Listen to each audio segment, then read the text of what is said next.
Hello बच्चों, आज की जो है हमारी एलपीजी की लास्ट क्लास है और आज का जो लेक्चर है वो लेक्चर नंबर 4 है। तो एलपीजी का नाम आप लोगों को पता होगा, लिबरलाइजेशन, प्राइवेटाइजेशन, ग्लोबलाइजेशन, जो कि चैप्टर नंबर 3 है आपकी इंडियन इकोनॉमिक क्लास 12th की रिगार्डिंग।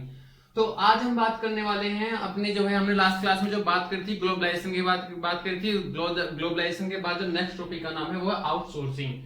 भाई इतना तो मैंने आपको बताया था कि ग्लोबलाइजेशन का मतलब क्या होता है। ग्लोबलाइजेशन का मतलब होता है कि अपने देश को वर्ल्ड इकोनॉमिक के साथ में जोड़ना, वो हमारा मेन सोर्स होता है, यानी कि ग्लोबलाइजेशन का मतलब होता है। और उसी के अंदर एक बात करता है आउटसोर्सिंग की है।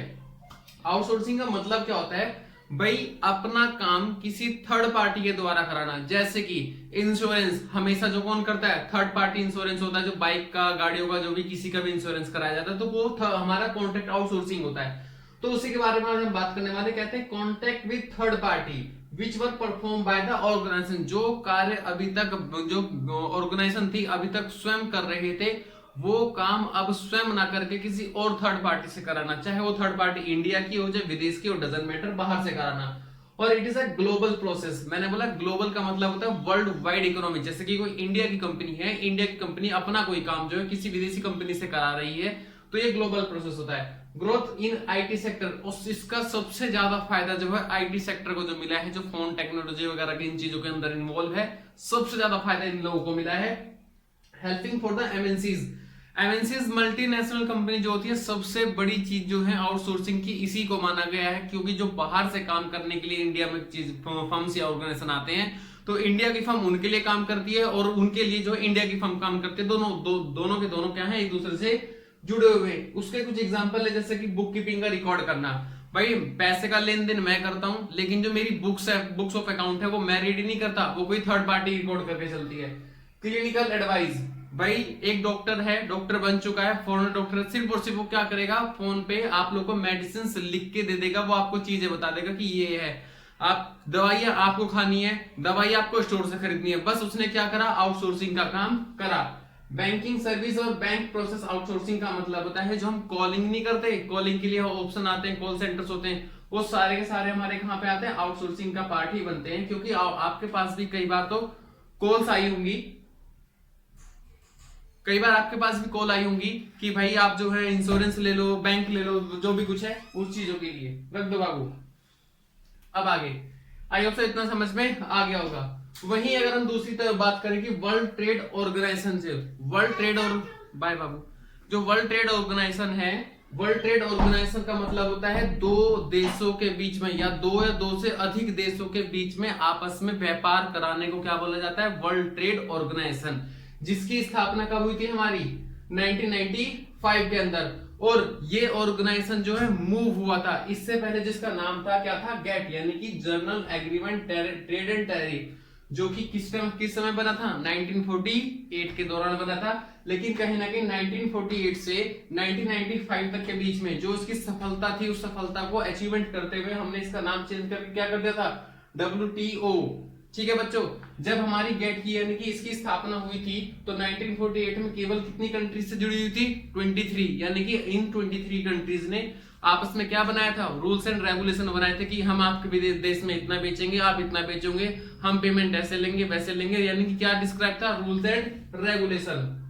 तो इसके अंदर बोला जाता है laws and policies fame under the WTO, यानी कि जो डब्ल्यू ट्रेड ऑर्गेनाइजेशन है सिर्फ सर्विस प्रोवाइड करता है, इसके अलावा उसका कोई काम नहीं, सिर्फ और सिर्फ दो या दो से अधिक देशों के बीच में आपस में कॉन्ट्रैक्ट को जोड़ के रखने का काम क्या कहता है, हमारा वर्ल्ड ट्रेड ऑर्गेनाइजेशन। अब जिस टाइम पे हमारी गेट की स्थापना हो चुकी थी, उस टाइम पे इससे 23 मेंबर से हटके कितने मेंबर हो गए थे, 164। और इसका जो काम था वो दो देशों के बीच में एनलार्ज प्रोडक्शन करवाना, यानी कि ज्यादा से ज्यादा प्रोत्साहन करना, और उसके साथ में क्या देना, सर्विसेज भी प्रोवाइड करना। यार प्लीज आप लोग ना मेरा चैनल सब्सक्राइब करो और वीडियो को लाइक करो। वहीं बेटा अगर हमें बात करी जाए कि हमारी जो है how to apply LPG policy जो हमने बनाई थी, उसका हमारे देश में कुछ नेगेटिव इफेक्ट पॉजिटिव इफेक्ट हुआ था। तो क्या हुआ था, इंक्रीज, इसके बनाने का सिर्फ और सिर्फ रीजन क्या था कि इंक्रीज ग्रोथ रेट, यानी कि अगर हमारे देश की इकोनॉमिक ग्रोथ इंक्रीज करेगी तो एलपीजी का सबसे बड़ा योगदान उसी के अंदर था।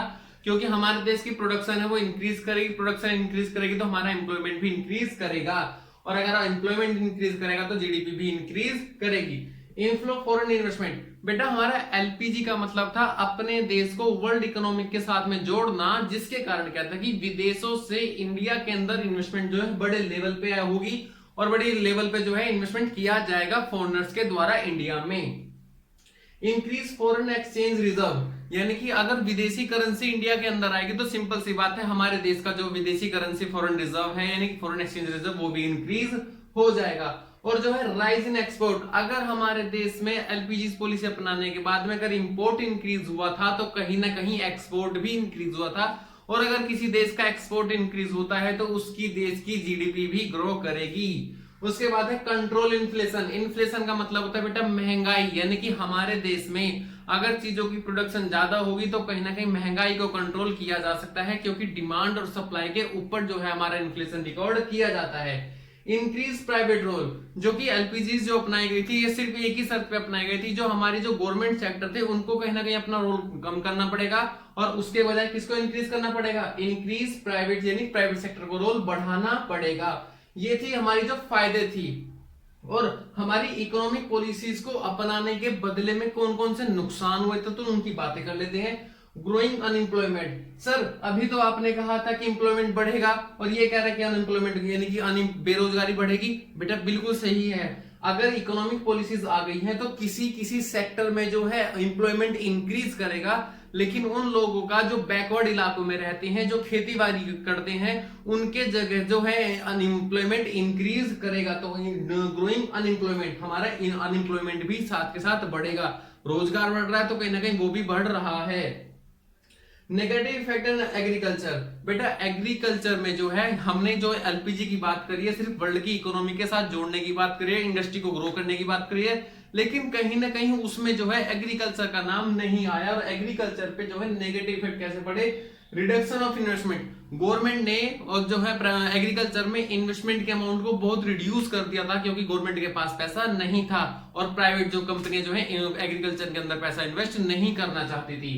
दूसरा रिमूवल ऑफ सब्सिडीज, गवर्नमेंट ने धीरे धीरे जो है अपनी सब्सिडीज जो एग्रीकल्चर प्रोडक्ट्स के ऊपर आती थी वो भी धीरे धीरे रिड्यूस करती थी, जिसके कारण उनका सामान महंगा होता चला गया था। Reduction minimum price level, government ने अब उनके पास पैसा तो था नहीं तो मिनिमम जो प्राइस लेवल था वो भी उसने क्या कर दिया और रिड्यूस कर दिया, यानी कि और सस्ता कर दिया, और उन किसानों को हमेशा क्या होने लगा, नुकसान होने लगा। शिफ्ट टुवर्ड्स कैश क्रॉप्स, मतलब होता है कि अब जो किसान वो खेती ज्यादा करते थे जिससे कि उन्हें बेचकर तुरंत पैसा मिल सके, क्योंकि जो है अपनी सामाजिक चीजों के लिए अब खेती नहीं करी जा सकती थी।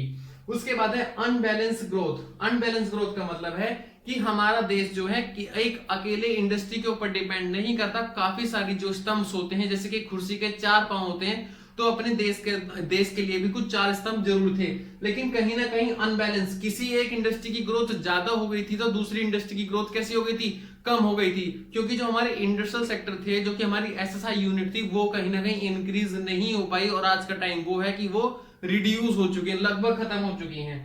चीपर से इंपोर्टेड गुड्स, अब जैसे कि चाइना है, चाइना बहुत सस्ते सस्ते माल बनाता है, और कहीं ना कहीं अगर हमने अपनी वर्ल्ड इकोनॉमी के साथ में जोड़ी है तो जो चाइना से इंपोर्ट है वो हमारा इंक्रीज होगा कंपैरिजन, क्योंकि इंडिया के अंदर वही सामान बहुत महंगा है और अगर विदेशों से मंगाया जाएगा तो माल हमारे लिए सस्ता होता है। लैक ऑफ इंफ्रास्ट्रक्चर फैसिलिटी, जैसे कि मैंने अभी नाम लिया एसएसआई यूनिट का, एसएसआई यूनिट ऑलरेडी मतलब कि ऑलरेडी ग्रोइंग स्टेज पे थी, और कहीं ना कहीं अब ग्रोइंग स्टेज से वो आगे नहीं आ पाई, क्योंकि उनको इंफ्रास्ट्रक्चर की फैसिलिटी प्रोवाइड नहीं कर सकी गवर्नमेंट, जिसके कारण क्या था, उनका जो बड़ी कंपनियों ने उन छोटी कंपनियों पे क्या कर लिया था, कब्जा कर लिया था, जिसके कारण हमारी ये पॉलिसी जो बड़ी डिफिकल्ट हो चुकी थी। प्लीज यार आप लोग मेरे चैनल सब्सक्राइब कर लिया, वीडियो को प्लीज यार लाइक जरूर करना। थैंक यू यार।